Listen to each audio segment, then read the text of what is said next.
तो दोस्तों स्वागत है आप लोग का हमारे चैनल में। सबसे पहले तो दोस्तों आप सभी लोगों को देसी डिटेल्स ओनली की तरफ से हैप्पी न्यू ईयर। तो दोस्तों अभी कुछ दिनों पहले मैं पंजाब नेशनल बैंक के ब्रांच पर गया था। वहां पर मैंने जाकर पंजाब नेशनल बैंक के ब्रांच मैनेजर से बात करी थी। उनसे मैंने पूछा था कि न्यू ईयर पे क्या ऑफर वगैरह जो है पंजाब नेशनल बैंक के होम लोन के लिए चल रहे हैं। तो उन्होंने मुझे बताया कि आप अगर होम लोन के ऑफर्स वगैरह जानना चाहते हैं तो पंजाब नेशनल बैंक की वेबसाइट पर भी आप लोग देख सकते हैं। तो मैंने उनसे फिर भी कहा कि आप मेरे को फिर भी अपनी तरफ से कुछ ऑफर्स की डिटेल्स बताइए कि क्या डिटेल्स हैं। तो जो उन्होंने मुझे डिटेल्स बताई थी उन डिटेल्स को मैं आज आप लोग के साथ शेयर करने वाला हूं। तो कंप्लीट इन्फॉर्मेशन के लिए दोस्तों मेरे साथ बने रहिएगा वीडियो में। चैनल पर आप लोग फर्स्ट टाइम आया तो चैनल को भी सब्सक्राइब कर लें, क्योंकि ऐसे ही लोन से रिलेटेड वीडियो आप लोग को हमारे चैनल पर रेगुलर मिलती है। तो चलिए हम लोग वीडियो को अपने स्टार्ट करते हैं। तो दोस्तों जब मैंने मैनेजर से बात करी थी तो उन्होंने मुझे इंटरेस्ट रेट और टेन्योर और काफी सारे जो है एलिजिबिलिटी क्राइटेरियाज बताए थे, और लोन की स्कीमें जो है उन्होंने मुझे बताई थी। तो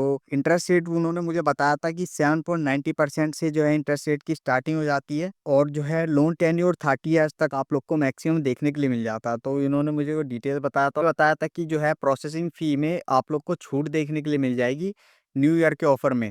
तो न्यू ईयर के ऑफर में आप लोग को जो दोस्तों प्रोसेसिंग फी में ही छूट देखने के लिए मिलेगी। इंटरेस्ट रेट में कोई बदलाव नहीं आएगा, टेन्योर सेम रहेगा, इंटरेस्ट रेट भी उतना ही रहेगा, और टीवी रेशियो भी 90% तक ही रहेगा। तो खाली जो है प्रोसेसिंग फी में जो है चेंज आया है। तो और बाकी की डिटेल्स को देख लेते हैं हम लोग। तो सबसे पहले जो है दोस्तों हम लोग जो है एलिजिबिलिटी क्राइटेरिया से स्टार्टिंग करते हैं। एलिजिबिलिटी क्राइटेरिया क्या है तो देखिए दोस्तों, एलिजिबिलिटी क्राइटेरिया सबसे पहले एज क्या रहती है। तो इसमें 21 ईयर से लेके 70 ईयर्स की एज तक जो है आप लोग लोन ले सकते हैं। रेजिडेंसी इसमें परमानेंट इंडियन रेजिडेंस होना जरूरी है। वर्क एक्सपीरियंस मिनिमम 3 ईयर का आप लोग के पास वर्क एक्सपीरियंस होना चाहिए, और मिनिमम सैलरी आप लोग की 15,000 पर मंथ या इससे ज्यादा होनी चाहिए। लोन अमाउंट यहाँ पर आप लोग अप टू 8 लाख रुपीज तक का लोन अमाउंट आप लोग को मिल सकता है, इतनी सैलरी के अकॉर्डिंग। टेन्योर यहाँ पर अप टू 30 ईयर्स तक का आप लोग को देखने के लिए मिल जाता है, और एलटीवी रेशियो अप टू 90% तक का आप लोग को देखने के लिए मिल जाता है। क्रेडिट स्कोर इसमें 611 प्लस होना चाहिए आप लोग का लोन के लिए।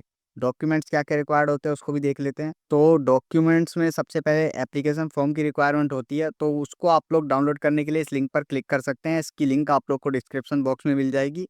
वहाँ से आप लोग जो है डायरेक्ट एप्लीकेशन फॉर्म को डाउनलोड कर सकते हैं। सैलरी के लिए देखिए दोस्तों डॉक्यूमेंट्स क्या लगते हैं। तो उसमें एड्रेस प्रूफ में आप लोग को Aadhaar card, passport, driving licence, telephone bill, ration card, election card, इन सब का आप लोग जो है यूज़ कर सकते हैं। एज प्रूफ में पैन कार्ड, पासपोर्ट या एनी अदर सर्टिफिकेट आप लोग यूज़ कर सकते हैं। इनकम प्रूफ में सैलरी स्लिप लास्ट 3 मंथ की आप लोग यूज़ कर सकते हैं। और जो है बैंक स्टेटमेंट की भी रिक्वायरमेंट होती है 6 मंथ की।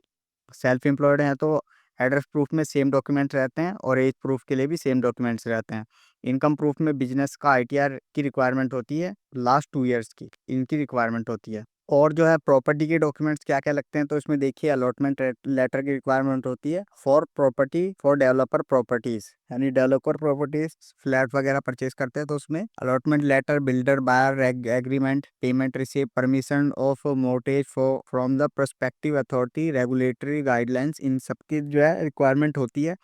फॉर रीसेल प्रॉपर्टी में agreement of sale all period deed from the first allotment of property, sale deed, conveyance deed in favor of the seller, approved map of the property, possession certificate and land tax receipt from relevant authorities, builder or society provided no objection certificate. इन सब जो है documents की requirement होती है property documents में।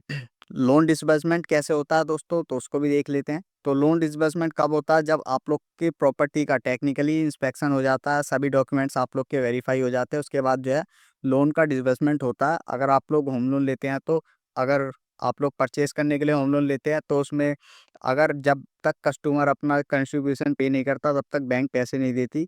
तो जैसे ही कस्टमर अपना कंट्रीब्यूशन पे कर देता है, जैसे कि लोन आप लोगों ने लिया 10 लाख का, उसमें आप लोग को बैंक 90% तक जो है एलटीवी रेशियो ऑफर करती है, यानी जितना भी प्रॉपर्टी का अमाउंट है उसका 90% बैंक पे करती है, बाकी का 10% कस्टमर को खुद पे करना पड़ता है। तो जैसे ही कस्टमर अपना कंट्रीब्यूशन पे कर देगा, बैंक डायरेक्ट सेलर को लमसम अमाउंट पे कर देती है। अगर दोस्तों आप लोग हाउस या फ्लैट कंस्ट्रक्शन के लिए लोन लेना चाहते हैं तो उसमें लोन अमाउंट जो है प्रोग्रेस कंस्ट्रक्शन के प्रोग्रेस के स्टेजेस पर डिपेंड करता है, यानी जितना आप लोग का कंस्ट्रक्शन हो गया है उसके अकॉर्डिंग ही आप लोग को लोन अमाउंट डिसबर्समेंट किया जाता है। तो दोस्तों ये जो थी पंजाब नेशनल बैंक के लोन की डिटेल्स थी। इसमें जैसा कि मैंने आप लोग को बताया प्रोसेसिंग फ़ी की छूट मिल गई है। इसमें आप लोग अप्लाई करते हैं तो लोन के लिए प्रोसेसिंग फ़ी आप लोगों से 0 प्रोसेसिंग फ़ी ली जाती है। तो इस वीडियो में दोस्तों इतना ही था। मिलते हैं किसी और इन्फॉर्मेटिव वीडियो में, तब तक के लिए गुड बाय।